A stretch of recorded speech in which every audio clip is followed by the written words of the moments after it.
As Donald Trump fills his incoming regime with globalists, where, pray tell, is the outrage from his mind-numbed cultist supporters? Hmm?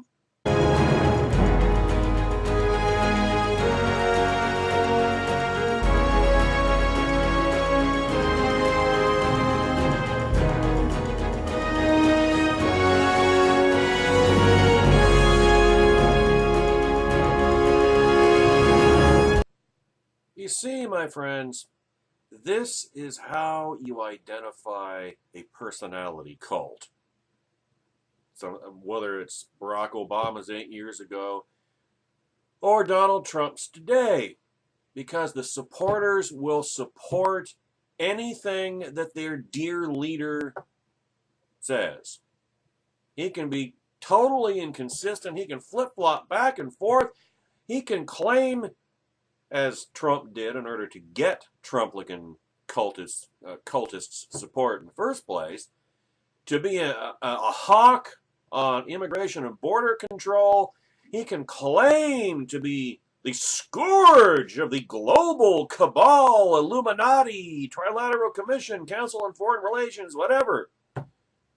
The syndicate from the X-Files. He can claim all these things, and his cultists say, yeah, finally someone's standing up for us, for white America.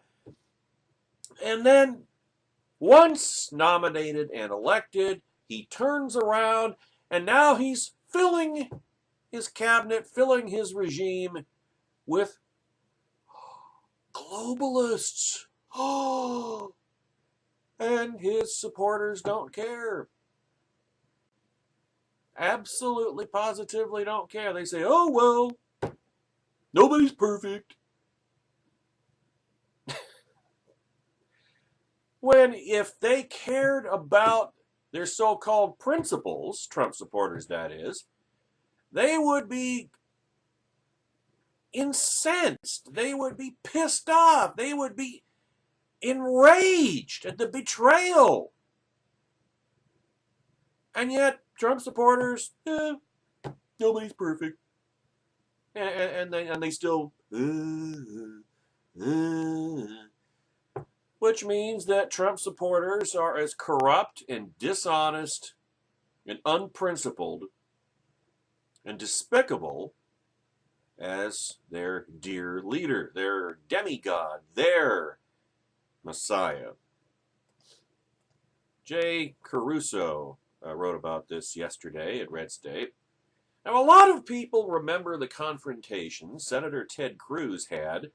Oh, I remember this. This was right before the Indiana primary, back in on May 3rd of this year, with a Trump supporter during the campaign, right before the Indiana primary, like I just alluded to.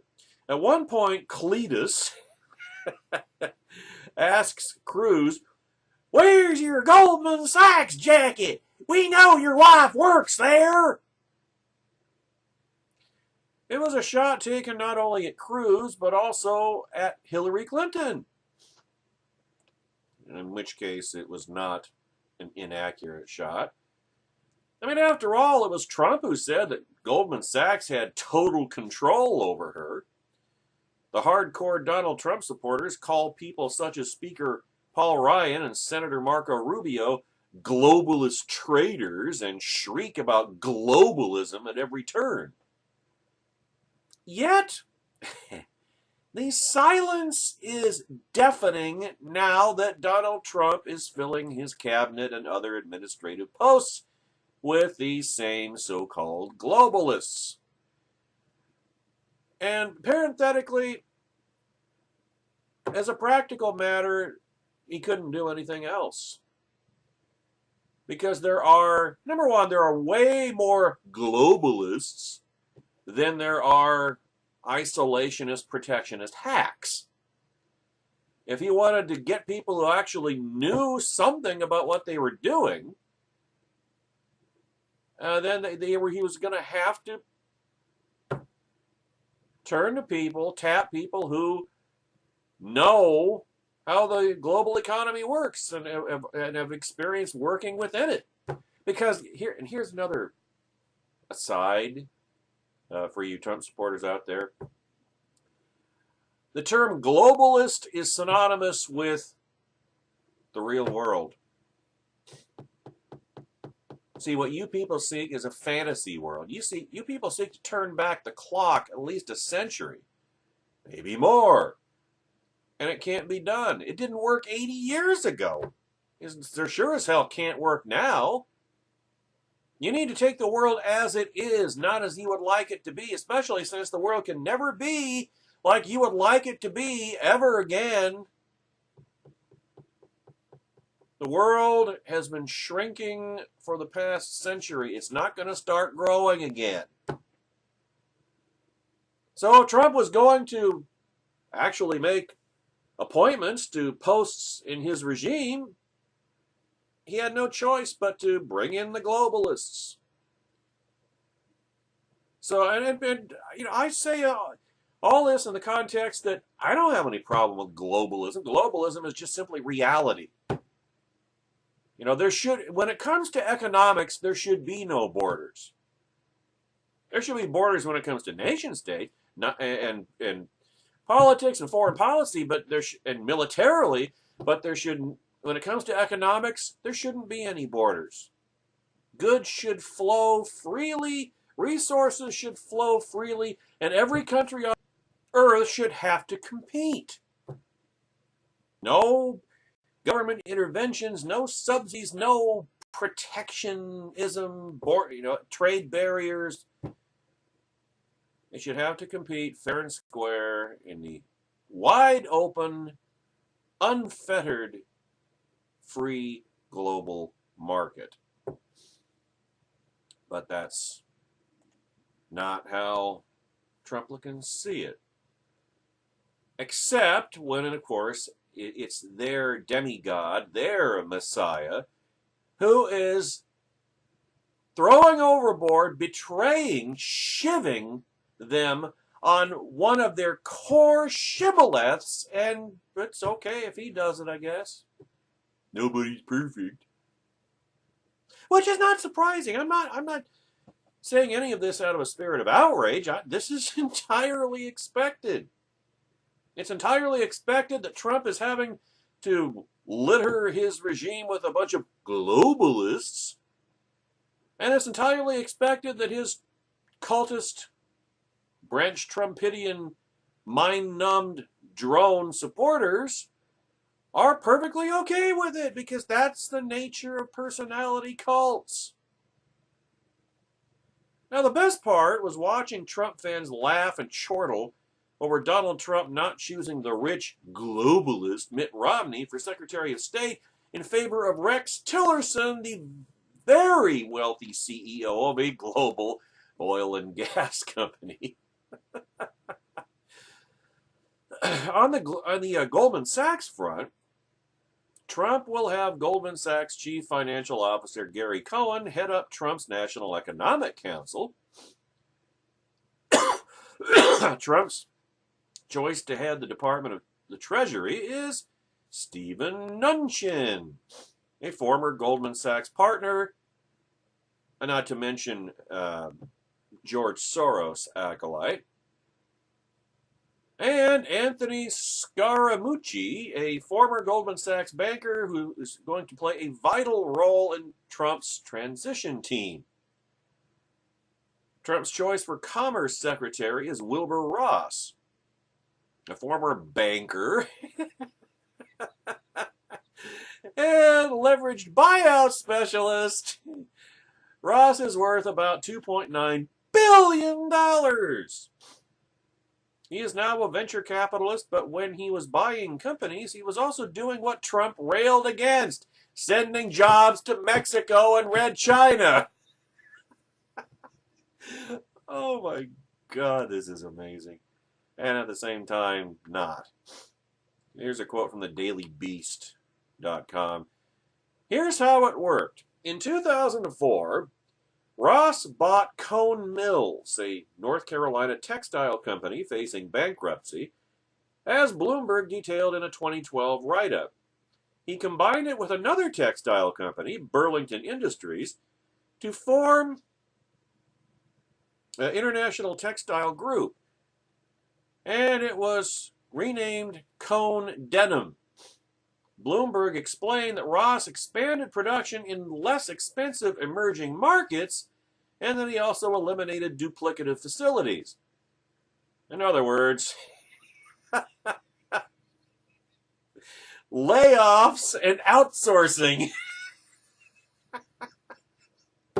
Sending jobs overseas! Oh. And Trumplicans are just fine with this. Just fine! They hate globalism, but boy, they love their own globalist. Donald J. Trump. Oh, this is just too good. In his most recent news, Donald Trump is going to ask Rick Perry to be his Secretary of Energy, not to dismantle and abolish the Energy Department. See, this is why I have really not been all that. I haven't cared all that much about who's Trump gonna choose for this cabinet level post, and who is he gonna choose for that cabinet level post, and on and on. I don't really care. I haven't really cared because it has been pointed out that for several of these posts, Trump has chosen people who hate the agencies that they have appointed to lead. But so what? I don't care. I mean, sure, 4 years ago, Rick Perry talked about, he wanted to get rid of the Energy Department. Now he's going to be heading it up. Does that mean that he's going to be heading it up for the express purpose of dismantling it? Hell no. Who cares? I mean, this is another example of mindless tribalism. Oh, yeah, let's put somebody who hates the Energy Department in charge of the Energy Department. Yeah, that'll really stick it to the Democrats. Oh, well, yeah, they're Pavlovian too, so they'll just go into blithering insanity. I can hardly wait for some of these confirmation hearings to hear what the Democrats have to say about them. Because, I mean, it's easy. It's effortless to push their buttons. It always has been. It always will be. But so what? Hey, Rick Perry's going to head up the Energy Department. Is he going to dismantle it? No. Donald Trump is not about shrinking government. He's not about reining in government. To the degree that he has a philosophy beyond lookout number one, it is the antithesis of Ronald Reagan's when he said, government is not the solution to the problem. Government is the problem. Donald Trump's not going to shrink the government. Donald Trump is going to continue to grow it. $1 trillion stimulus plan, remember? On top of an already $20 trillion national debt. He wants to expand government. He wants single pay. He wants to get rid of Obamacare and replace it with single payer. He's going to grow the government and shrink the economy through tariffs applied by executive order. I tell you, you can see all of this just lined up. All of it. Growing the government, continuing to explode the debt. Single-payer health care. Cratering the economy even more than Obama managed to do in 8 years, which is really saying something. Through unilaterally, and illegally, and unconstitutionally, and unlawfully imposed 35% tariffs on Red China and Mexico and whomever else, and starting a war with Red China. All the while sucking up to Vladimir Putin. I mean, and every step of the way, Trump's supporters will be going, yeah, for things that they loathe, or they claim to.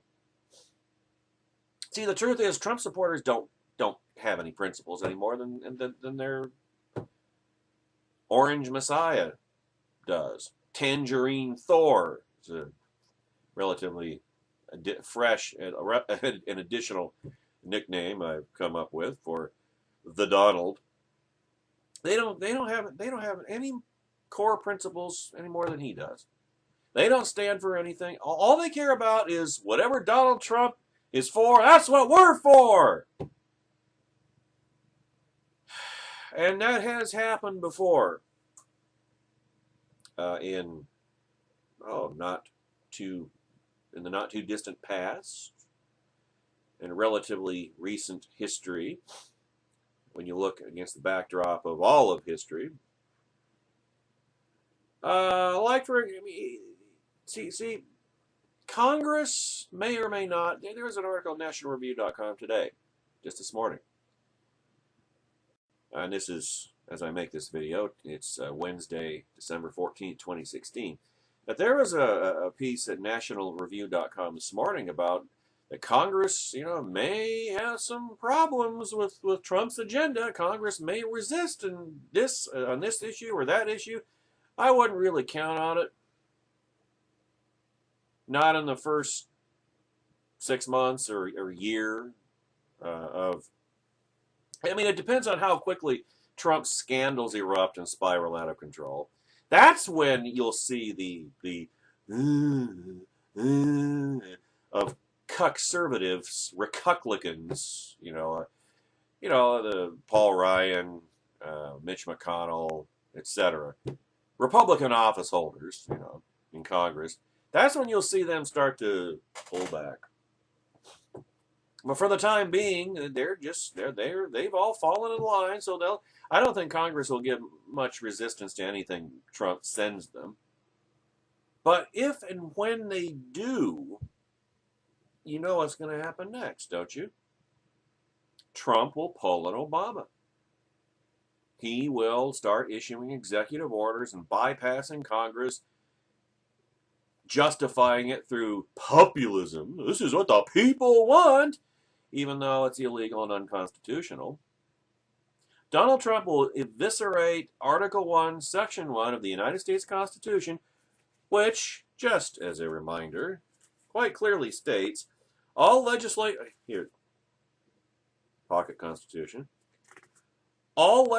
powers herein granted shall be vested in a Congress of the United States, not the President of the United States.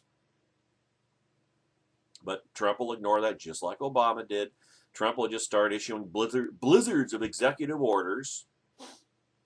And Trump supporters who absolutely just went into blithering rages of outraged frustration when Barack Obama did it will be all fine and dandy with it. They'll be going, yeah!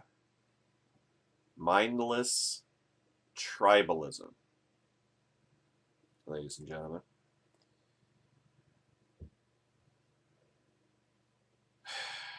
So, Donald Trump has asked Rick Perry to be his Secretary of Energy. Google Rick Perry and Globalist, and you'll find all kinds of references to Perry, Alex Jones, and Breitbart. Perry is considered to be was, a rhino globalist, and Trumpers were thrilled when Perry dropped out of the Republican race, especially after he said Trump was a cancer to conservatism, which he is, and it's metastasizing. Tell you, Trump supporters, you think that you're in the orgasmic afterglow of the election a month and change ago, month and 6 days ago, but it's going to wear off a lot quicker than you think. So you will be the targets. You will be the hunted, not the hunters. And you're going to have a whole lot of things to defend that you won't be able to defend. Not that they won't try. They've already thrown their principles overboard, like I said, and Their one principle is whatever Donald Trump is for, we're for.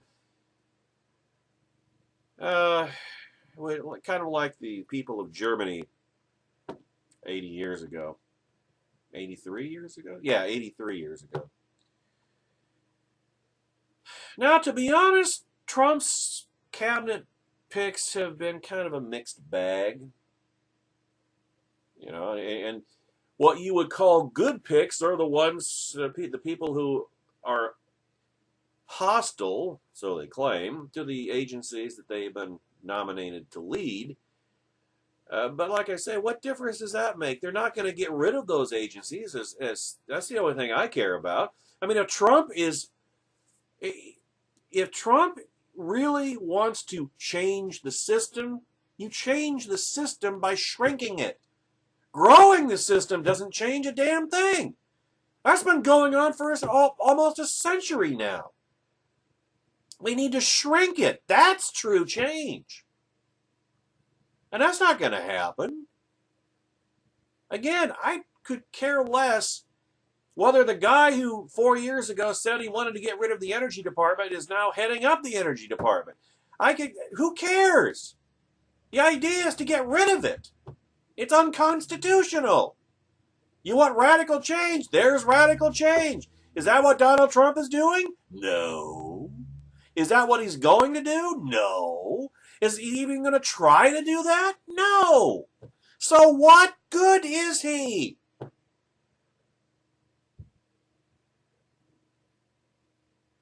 His cabinet picks are a mixed bag. But when you want to change the system as Trump claims he wants to do, you bring people in who know the system, not activists who rail about it. But you bring them in to shrink the system. Rick Perry should be being brought in as Secretary of Energy to put himself out of a job. That's what he should be doing. Tom Price at HHS, he should be trying to put himself out of a job. That's not what he's doing. That's not what Rick Perry will be doing. In fact, Tom Price wants to keep most of Obamacare's regulatory structure, or superstructure. That's right. Tom Price, Donald Trump's choice to be Secretary of Health and Human Services, wants to keep most of Obamacare. Okay, this is why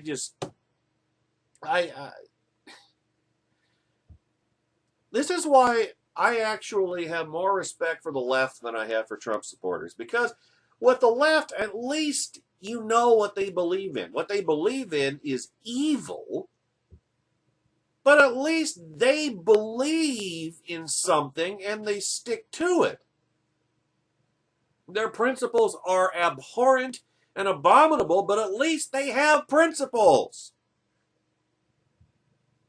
But Trump supporters? They don't stand for jack shit. Except to Donald Trump. Charter members of the Donald Trump Kiss My Ass Club.